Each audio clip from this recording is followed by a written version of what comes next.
నేను ఆశిస్తా ఉన్నాను. Right, welcome back to you. Nagarjuna గారు చాలా సంవత్సరాలు, దాదాపు ఒక 4 ఏళ్ల నుంచి ఆయన ఒక యుద్ధమే చేసిండు. సొంత పార్టీలో ఉండి రెబల్గా ఉండి అదే పార్టీ మీద యుద్ధం చేసి ప్రభుత్వం మీద ఉన్నటువంటి వ్యతిరేకతను ఇట్లా రకరకాల కార్యక్రమాల, వీడియోల, రచ్చబండ లాంటి కార్యక్రమాలు చేసుకుంటూ ప్రజల్లోకి తీసుకెళ్ళినటువంటి పర్సన్. ఏ పార్టీలోకి పోలేదు, ఈ పార్టీకి రాజీనామా చేయలేదు. ఓవర్ కాన్ఫిడెన్సా, లేదంటే నాకు ఇవ్వకుండా నాకు పిలిచిస్తారని భావించారా ఇంత పోరాటం చేసిన అని చెప్పేసి? రాజకీయాల్లో ఏ క్షణం ఏమైనా జరగవచ్చు, అది మనం ప్రత్యేకంగా చెప్పాల్సినటువంటి అవసరం లేదు. పార్టీలో చేరకుండా బీజేపీ టికెట్ ఆశించడం ఎంతవరకు కరెక్టు? ఇప్పుడు ఏం నిర్ణయం తీసుకోబోతున్నారు? ఏం జరిగింది ఆయన ఎక్స్పెక్టేషన్స్కి, వెనకాల జరిగినటువంటి ఈ మాస్టర్ ప్లాన్స్కి? శ్రీకాంత్ గారు, మీకు ఐన్యూస్ వీక్షకులకి, వాళ్ళ చర్చలో పాల్గొంటున్నటువంటి మిత్రులందరికీ కూడా good evening and happy Holi అండి. మనం కనుక చూసుకుంటే జగన్మోహన్ రెడ్డి గారికి 151 సీట్లతో ఘన విజయం సాధించిన తర్వాత ఆయన మంత్రుల మీద, మాజీ మంత్రుల మీద, తెలుగుదేశం నాయకుల మీద ఒక రకమైనటువంటి యుద్ధం ప్రకటించారు. దొరికిన వాళ్ళని దొరికినట్లు లోపల వేయటం, కేసులు పెట్టడం, ఇలా చేస్తున్నప్పుడు జగన్మోహన్ రెడ్డికి వ్యతిరేకంగా గళమిప్పినటువంటి ఏకైక నాయకుడు రఘురామకృష్ణరాజు గారు. ఇప్పుడంటే చాలామంది బయటకు వచ్చారనుకోండి, ఎలక్షన్ ముందు బయటకు వచ్చారంట. ఎలక్షన్ ముందు. కానీ ఎలక్షన్ అయిన 1 సంవత్సరానికి ధైర్యంగా బయటకు వచ్చి మాట్లాడినటువంటి వ్యక్తి రఘురామకృష్ణరాజు గారు. అక్కడి నుంచి ఒక నర్సాపురం ఏరియాకి, గోదావరి జిల్లాలకు నాయకుడిగా ఉన్నటువంటి రఘురామకృష్ణరాజు గారు ఇవాళ రాష్ట్ర స్థాయి నాయకుడిగా ఎదిగాడంటంలో ఎలాంటి సందేహం లేదు. ఎందుకంటే మీరు అన్నట్టు గత 4 సంవత్సరాలుగా రచ్చబండ పెట్టి ఆయన చేస్తున్నటువంటి రచ్చ అందరికీ ఆసక్తి కలిగిస్తాం.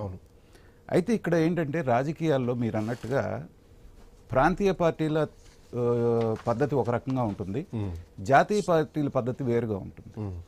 ఇప్పుడు మీరు వాళ్ళకి మద్దతుగా నిలిచారు కాబట్టి, ఎవరికి, తెలుగుదేశానికి, జనసేనకి, మీరు ఎప్పుడు జాయిన్ అయినా, మీరు ఎక్కడి నుంచి అడిగినా సీట్ ఇచ్చేటువంటి వెసులుబాటు వాళ్ళకు ఉంటుంది. అడగలేదు. కానీ జాతీయ పార్టీ దగ్గరికి వచ్చేటప్పటికి ఏంటంటే వాళ్ళకంటూ కొన్ని పద్ధతులు ఉంటాయి.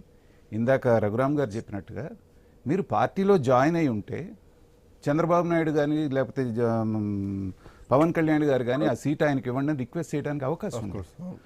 ఓవర్ కాన్ఫిడెన్స్లో మీరు ఏ పార్టీకి జారకుండా 3 పార్టీ ఆప్షన్స్ నాకు సమదూరంలో పెట్టుకున్నానంటే వాళ్ళిద్దరు ఓకే, వాళ్ళు ఎందుకు ఇది చేస్తారు?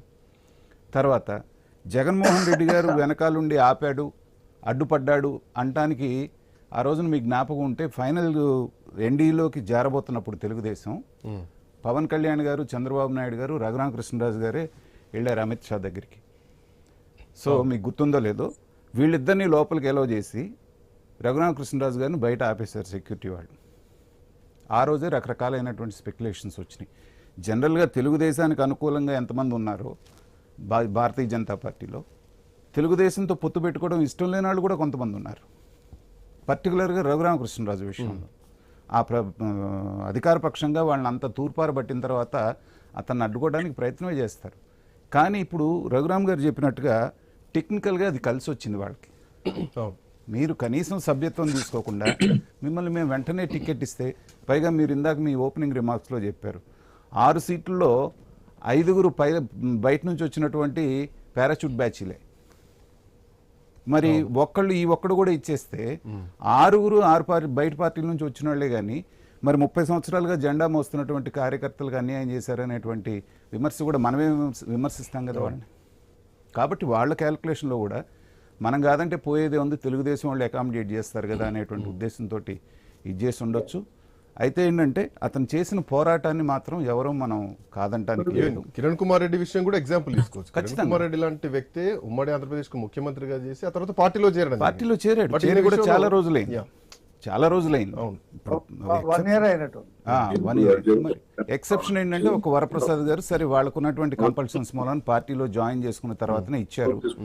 ఎవరైనా సరే గెలుపు గుర్రాల కోసమే చూస్తారు, ఎవరి పార్టీకి ఉండే క్యాలిక్యులేషన్స్ వాళ్ళకు ఉంటాయి. అయితే ఇందాక మన తెలుగుదేశం మిత్రులు అన్నట్టుగా ఏంటంటే ఇవాళ రాష్ట్ర వ్యాప్తంగా రఘురామకృష్ణరాజు గారి పాపులారిటీ పెరిగింది కాబట్టి, పైగా మీకు అసెంబ్లీ క్యాండిడేట్స్ విషయంలోకి వస్తే స్థానికుడు అనేటువంటిది క్యాల్కులేషన్ వస్తుంది. కానీ పార్లమెంట్ నియోజకవర్గాలకు వచ్చేటప్పటికి ఎక్కడోళ్ళు ఎక్కడికైనా వచ్చి పోటీ చేస్తూ ఉంటారు. అవును, అవును. ఇప్పుడు గల్లా జయదేవ్ వచ్చి గుంటూరులో ఉన్నారు, మరి అవును, ఈవెన్ తెలంగాణలో హుజురాబాద్ నుంచి వచ్చి చేస్తూ ఉన్నారు. అలాగే ఇప్పుడు నెల్లూరు నుంచి అనిల్ కుమార్ యాదవ్ నర్సరావుపేట వెళ్ళారు. ఎక్కడోళ్ళు ఎక్కడికైనా వెళ్ళొచ్చు. పార్లమెంటు మెంబర్స్కి మాత్రం వెసులుబాటు ఉంటుంది. కాబట్టి ఆ దృష్టిలో ఆ మిగిలినటువంటి 4 సీట్లు ఏవైతే ఉన్నాయో దాంట్లో ఖచ్చితంగా అకామిడేట్ చేస్తారు. అయితే రఘురామకృష్ణరాజు గారికి ఉన్న ఒక ఎసెట్ ఏంటంటే జాతీయ స్థాయిలో అన్ని పార్టీలతో ఆయనకు సంబంధం ఉంది. చాలా పెద్ద పెద్ద పార్టీలు ఇస్తుంటారు, అందరితో కలిసి ఉంటారు అనేటువంటిది. ఇందాక మీరు అన్నట్టుగా ఇలాంటి వాళ్ళు జాతీయ స్థాయి నాయకత్వంలో ఉంటే ఏంటంటే రాష్ట్రానికి కావాల్సినవి కొంత మాట్లాడి తేవటానికి అవకాశం ఉంటుంది. ఒకవేళ గనక అక్కడ అకామిడేట్ చేయలేక స్టేట్ గవర్నమెంట్లో మనకి అసెంబ్లీకి గనక ఆయన ఇచ్చిన తర్వాత ఆ సామాజిక సమీకరణాల్లో ఒక మినిస్టర్ పదవి ఇవ్వాల్సి వచ్చి అది కనుక ఈయనకి ఇస్తే ఎంత కాదన్నా మళ్ళీ ఆ రాజకీయాలు అందులో ఇవాళ ఉన్న నారా లోకేష్ గారి అగ్రెషన్కి తోడు వీళ్ళు కూడా తోడైతే మళ్ళీ కక్ష సాధింపు రాజకీయాలు ప్రారంభమయ్యే అవకాశం ఉంది. కాబట్టి రఘురామకృష్ణరాజు గారు అక్కడ ఉండటమే బెటర్ అనేటువంటిది నా ఉద్దేశం. అంటే దీనిలో ఇంకో కోణం కూడా చూడొచ్చు. అంటే అన్నిటికీ రీజన్ ఏంటంటే ఏ పార్టీలోకి వెళ్లకుండా ఏదో పార్టీ ఆహ్వానిస్తుంది అన్నట్టు పాయింట్ మెయిన్ పాయింట్ అనుకుంటే కనుక బీజేపీలోకి ఒకవేళ పార్టీ సభ్యత్వం తీసుకొని వెళ్తే ఈయనకున్నటువంటి స్టార్డమ్ కానీ రాష్ట్ర వ్యాప్తంగా ఉన్నటువంటి గుర్తింపు కానీ బహుశా ఆయన పార్టీలో కీలకం అవుతారు కావచ్చు అన్నటువంటి ఉద్దేశంతో లోకల్ గా ఉన్నటువంటి బీజేపీ నాయకులు బహుశా ఈ ఆలోచన చేసి ఉండొచ్చేమో. ఒకవేళ పార్టీలో జాయిన్ అయితే ఈ వర్షన్ వినిపించేది ఖచ్చితంగా జరిగిందండి. ఇప్పుడు ఆయన ఒక 4 రోజుల ముందో 2 నెలల ముందో చేరినంత మాత్రాన ఖచ్చితంగా నర్సాపురం సీట్ ఆయనకి ఇచ్చేస్తారనే గ్యారంటీ ఏమి లేదు. ఇప్పుడు ఈయనంటే పడేవాళ్ళు ఇక్కడ పాయింట్ ఉంది రాజశేఖర్ గారు. రాజశేఖర్ చిన్న ఆయన బీజేపీలో చేరాడు అనుకోండి, బీజేపీ వాళ్ళు ఏదో సమీకరణ వల్ల టికెట్ ఇవ్వలేదు అనుకోండి, ఆయన చాలా ఇబ్బంది పడేవాడు. వాళ్ళ నేను చెప్తుంది కూడా మళ్ళీ పార్టీ మారి మళ్ళీ 4 రోజుల్లో పార్టీ మారాడు, తెలుగుదేశంలో చేరాడు, టికెట్ తీసుకున్నాడు అనేటువంటి ఈ కాంట్రడిక్షన్ అయినటువంటి నింద కూడా ఉండేది. ఆయన న్యూట్రల్ గా ఉన్నాడు కాబట్టి వాళ్ళ తెలుగుదేశంలో అయినా చేరడానికి ఆయనకు డోర్స్ ఓపెన్ గా ఉన్నాయి. ఇప్పుడు జనరల్ ఏ పార్టీలో అయినా వస్తోంది అంటే వద్దనే వాళ్ళు ఉంటారు.